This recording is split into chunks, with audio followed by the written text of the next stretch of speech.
नाबालिग हिंदू लड़की से 10 लड़के जो मुस्लिम होते हैं वह 7 महीने तक उसके साथ दोस्तों गंदा काम करते हैं। वह जो लड़की होती है वह बताती है जुनैद मुझसे फ़ोन करता था और मुझसे बात करता था, 2 मिनट तक बात करता था, फिर कहता था कि बात ही करोगी क्या, मिलने नहीं आओगी। मैं गई तो उसने एक टॉफ़ी दी। उसे खाने के बाद मुझे कुछ समझ में ही नहीं आया। जुनैद ने मेरे साथ गंदा काम किया था। फ़ोटो और वीडियो भी मेरा बना लिया था। ये फ़ोटो वीडियो अपने दोस्त रैयान को भी भेज दिए थे। मैं अब फंस चुकी थी। रैयान ने वीडियो वायरल करने की धमकी देकर बाग में बुलाया था और मेरे साथ गलत काम किया था।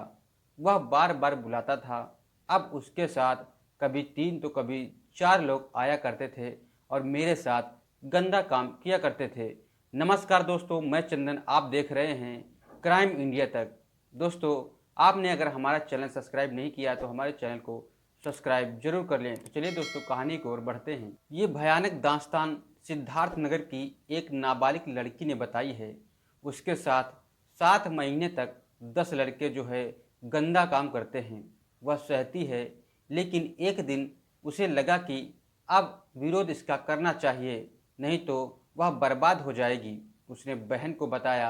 बड़ी बहन लड़की को लेकर थाने पहुंच जाती है। शुरुआत में पुलिस ने मामला को हल्के में लिया था, कोई भी कार्रवाई नहीं की थी। लड़की को ही गुनाहगार पुलिस वाले बताने लगे थे। लेकिन जैसे ही मामला जिले स्तर पर पहुंचता है, पुलिस की कार्रवाई तेजी से चलने लगती है और 9 आरोपी जो होते हैं वह गिरफ्तार कर लिए जाते हैं। दोस्तों, घटना के बारे में शुरुआत से लेकर अब तक की जो जानकारी मिली है वह मैं आपको बताने जा रहा हूं। सिद्धार्थनगर जिला मुख्यालय के करीब 40 किलोमीटर दूर कपिलवस्तु थाना है। इसी थाना क्षेत्र के एक गांव में मां के साथ उसकी 2 बेटियां और एक बेटा रहा करता था। बेटी जो बड़ी थी वह 19 साल की थी और उससे जो छोटी बेटी थी वह 17 साल की थी।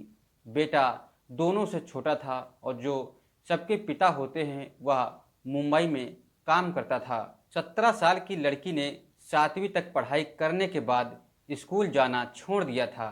घर का काम किया करती थी। घर में जो भी ज़रूरत रहती थी उसे लाने के लिए पास के ही चौराहे पर चली जाया करती थी।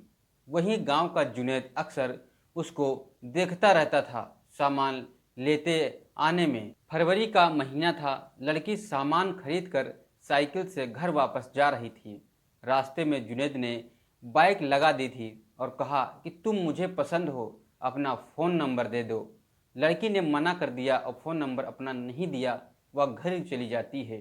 कुछ दिन बाद जुनैद को कहीं से उस लड़की का नंबर मिल जाता है। उसने उस लड़की को फ़ोन किया। लड़की से 2-3 मिनट तक बात हुई। फिर दोनों के बीच बातचीत का जो कार्यक्रम होता है वह शुरू हो जाता है। एक दिन जुनैद ने कहा, सिर्फ फ़ोन पर ही बातचीत करोगी या कभी मिलने भी आओगी। लड़की ने कई बार उसको मिलने के लिए मना किया, लेकिन एक दिन वह मिलने के लिए तैयार हो जाती है। उस दिन को लेकर लड़की कहती थी, जब भी मैं जुनैद से मिली तो उसने एक टॉफ़ी दी, मैंने उसे खा लिया। इसके बाद मुझे कुछ समझ में ही नहीं आ रहा था। उसने मेरे साथ गंदा काम किया। उसने अपने फ़ोन में मेरी बिना कपड़ों की फ़ोटो और वीडियो भी बना लिया था। उस वक्त मुझे कुछ भी याद नहीं रहता था।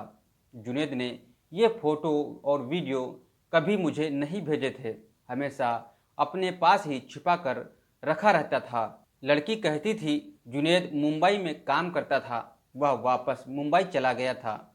उसने मेरा मोबाइल नंबर और वह फ़ोटो और वीडियो अपने दोस्त रैयान को भेज दिए थे।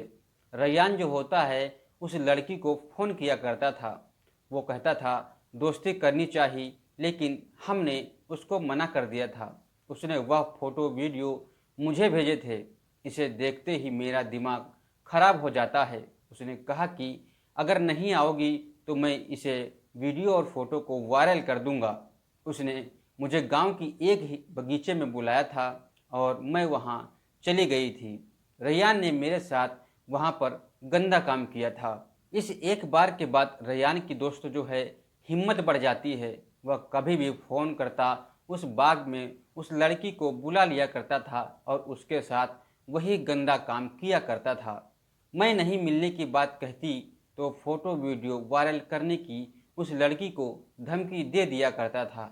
मुझे मजबूरी में उसके पास मिलने के लिए जाना पड़ता था। वह जितनी देर चाहता उतनी देर वह मुझे अपने साथ रोक कर रखता था। लड़की ने आप बीते में आगे जो कुछ बताया वह बेहद ही भयानक है। वह कहती है कि 4 महीने पहले रैयान ने जब मुझे बाग में बुलाया था तब उसके साथ 2 और लोग थे। पहले रैयान ने मेरे साथ गलत किया, फिर उन दोनों ने भी बारी बारी से मेरे साथ गलत काम किया था। उन सबको मेरी किसी परेशानी से कोई भी मतलब नहीं था। वह अब हर हफ्ते मुझे बुलाने लगे थे। हर बार रैयान के साथ 2 या फिर 2 से 3 या 4 लोग आया करते थे मेरे साथ गंदा काम करने के लिए। जिस चौराहे पर जुनेद लड़की से मिला था, अब वही चौराहे पर लड़कों ने एक कमरे की व्यवस्था कर ली थी।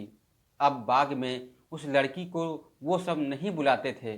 वो अब उसी कमरे में उस लड़की को बुलाने के लिए उस पर प्रेशर बनाते थे।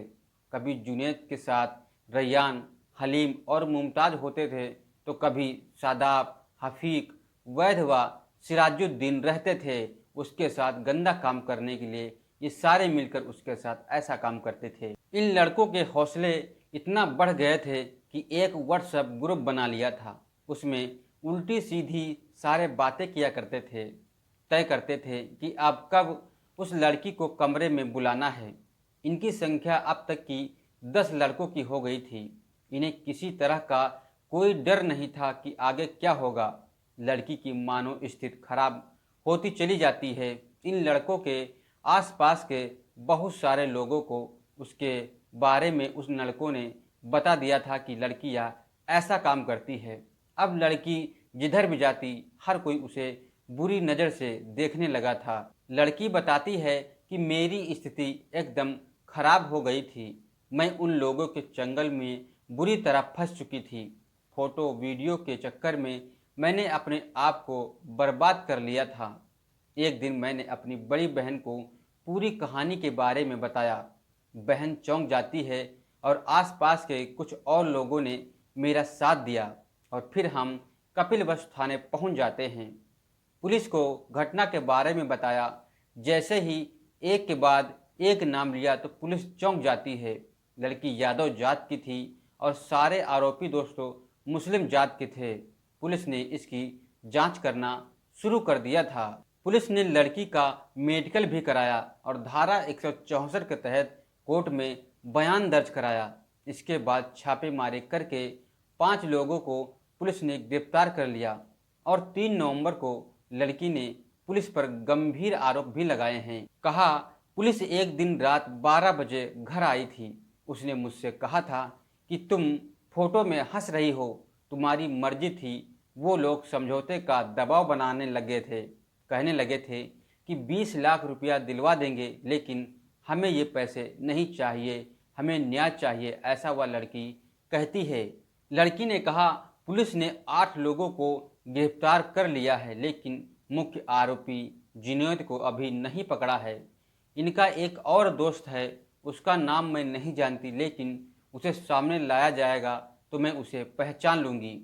ये लोग उसका नाम जानते हैं। पुलिस कड़ाई से पूछताछ करेगी तो उसे भी पकड़ा जा सकता है। इन 10 लोगों ने मेरे जीवन को बुरी तरह से खराब कर दिया है, ऐसा वह बयान में लड़की कहती है। पीड़ित लड़की का यह मामला हिंदू मुस्लिम होने के चलते तेजी से दोस्तों फैल रहा है। सदर विधायक श्यामधनी राही और डुमरियागंज के पूर्व विधायक राघवेंद्र प्रताप सिंह भी थाने पहुंच जाते हैं। पुलिस को अल्टीमेटम दिया जाता है कि आरोपियों के खिलाफ कठोर कार्रवाई की जाए। अब यह मामला कपिलवस्तु थाने से निकलकर सिद्धार्थनगर एसपी अभिषेक महाजन तक पहुंच गया है। मुख्य आरोपी जुनैद को भी पकड़ लिया गया है। अब बस एक आरोपी की गिरफ्तारी बाकी है, जिसका नाम लड़की को नहीं पता है, लेकिन सामने लाने पर वह लड़की जो है कहती है कि मैं उसको पहचान लूंगी। जुनैद की गिरफ्तारी के बाद हमने पीड़िता से पूछा कि क्या आप करना चाहिए। लड़की कहती है, हमें न्याय चाहिए, मैं किसी तरह से समझौते के पक्ष में नहीं हूँ, मैं कोई भी समझौता नहीं करना चाहती। जिन लोगों ने मेरे साथ गंदा काम किया है उन दरिंदों को फांसी होना चाहिए, ऐसी वह लड़की मांग करती है। दोस्तों, आप उन लड़कों के बारे में क्या कहना चाहोगे, क्या करना चाहिए उनके साथ, कमेंट में ज़रूर लिखें। मिलते हैं दोस्तों आपको किसी दूसरी वीडियो के साथ, तब तक